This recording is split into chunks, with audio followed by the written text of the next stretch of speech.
For those who haven't heard, the Bears are bringing in Josh Conerly Jr. for one of their top 30 visits. He's one of the first 4 confirmed top 30 visits, so we are going to do our NFL draft prospect profile today on Josh Conerly Jr., offensive tackle out of Oregon. Does this mean the Bears are replacing Braxton Jones?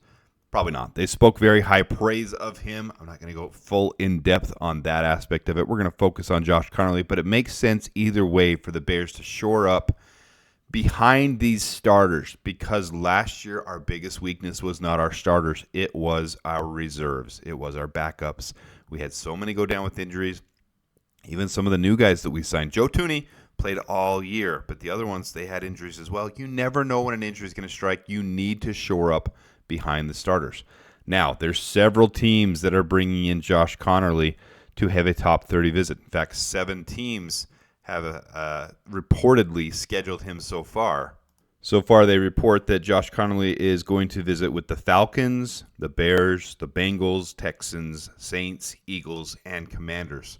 So if one of those teams at the end of the first round, the Texans, the Eagles, the Bengals, I guess they're mid-first round, Commanders, if one of those guys really feel like they want to take him as offensive tackle, they could do it in the first round. Otherwise, could follow the Bears early in the second round. It's kind of in that tweener range, so it'll be interesting to see what happens here with Josh Conerly Jr. I like Josh Conerly Jr. I think he reminds me a lot of Braxton Jones, though. So there is going to have to be something done about the contract with Braxton Jones next year. He's on the final year of his contract, and we are eating a lot of cap space into next year. I'm going to get into that later. But you can see the measurements for Josh Conerly Jr. at the Senior Bowl, 6'4", 313 pounds. These will stay pretty consistent. 10 and 3/8 inch hands, 34-inch arms, 81 wingspan. Most of that similar, at least close. Arms 33.5, but 311 pounds, 6'5". So they're off by a whole inch there. But very similar in there. A little bit light for me for an offensive tackle. And I think his anchor is a little better than Braxton Jones, but his play style is eerily similar, extremely similar. And they play very similar, and he's a little light for me. So I'd want to see him put on a little bit more weight. Very quick. His 10-yard was solid. His vertical was solid, but his weight's a little bit light. You can see from the various. Now, Todd McShay has him going very high. Has him going at 13th, which is high, in my opinion. I would rather see, if the Bears are going to pick at the very top, there's Josh Simmons, but I'd rather take a different position, defensive line. But ESPN 22, 24/7 Sports 24, getting on down, 29, 34, 34, 36, 36. So is it possible to fall at 39? Possibly. Most likely he's going to fall right here at the end of the first, early second range. So would the Bears trade back up for him, or would they trade down initially to 20, 21 and pick him up there? Who knows? But very, very good numbers this last year. 434 pass block opportunities, only 5 total pressures. So that's very solid. In fact, this little chart came floating around Twitter, and it just shows pressures allowed. So up is good. Least amount of pressures is, so this axis, least amount up is good. But Josh Simmons was injured most of the season, which is why his non-spike pass blocks, why his opportunities were less. So these are opportunities going to the right. So Josh Conerly sitting here at 4 for non-spike pass blocks, however you want to phrase that. It's funny phrasing. Sometimes some of these charts they make up are funny, but it shows these guys here getting good opportunities with the least amount of pressure. Josh Simmons just needs more snaps, but he was extremely good in the limited snaps he got before he was injured. All these guys would be good offensive tackles, though. So, as I always do, I like to put a little bit of film while I'm reading, and I'll show some from the Combine from the Senior Bowl here. Some of it's grainy, because to avoid the copyright strikes, I had to pick certain ones. So I apologize for that, but you'll get a little bit of a look of Josh Conerly here. But his strengths, he's an elite pass blocker who shows exceptional consistency and protection, marries outstanding technique with natural athleticism to sustain his blocks. He's a natural knee bender who plays with consistently sound pad level, allows him to maximize his functional strength despite not being the biggest tackle prospect. He shows impressive range of body control, reaching the second level, taking precise angles, and breaking down smoothly to engage smaller defenders in space. Quick processor who identifies smoothly, passes off stunts and twists, maintaining proper weight distribution throughout the exchange. He demonstrates advanced understanding of leverage points, consistently getting his hands inside defenders' frames and controlling the point of attack. His 40 time was very quick. His 10-yard split was very quick as well. So he's very athletic. Got a lot of athleticism. And fluid mover, showcases strong recovery skills, clean, efficient footwork. So a lot of pluses on him. His weaknesses, we'll just let that roll again.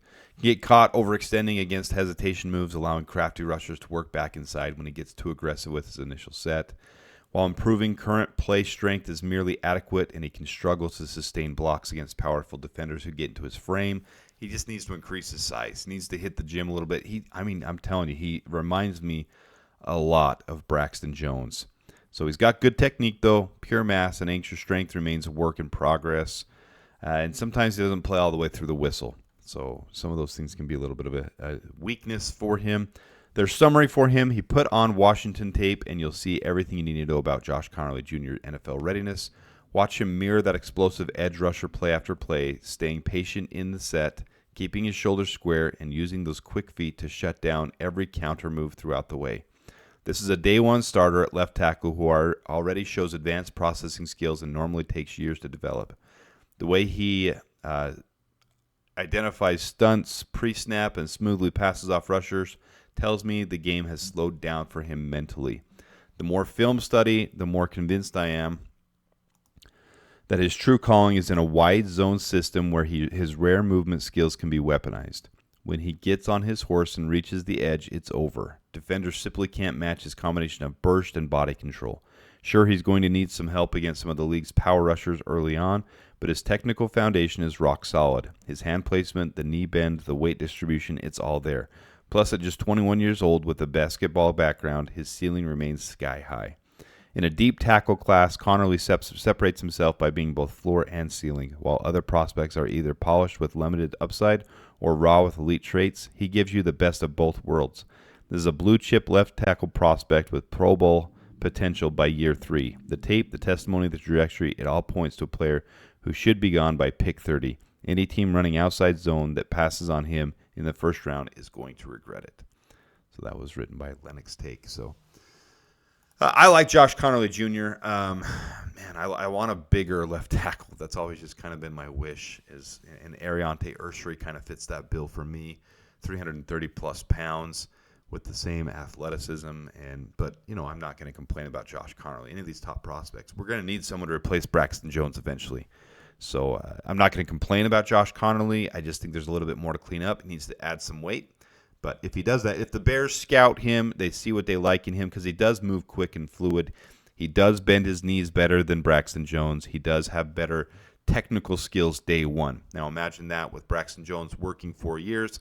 4 years into the league, he'll probably be someone we do extend. He'll probably be one of the top guys. So I like him. I like the prospect of him. I think there's really good potential there. If the Bears take him, I'm very happy with this. So let me know what your guys' thoughts are on Josh Conerly. We're bringing him in for a top 30 visit, so he's a strong consideration. Whether he lands to 39 or whether we have to trade up to get him is another matter. We'll see what happens when draft day comes. But with that, I appreciate you guys tuning in. If you don't mind hitting the like button, please do that. Until next time, Dub Bears and Bear Down. Bear down, sports making Chicago proud.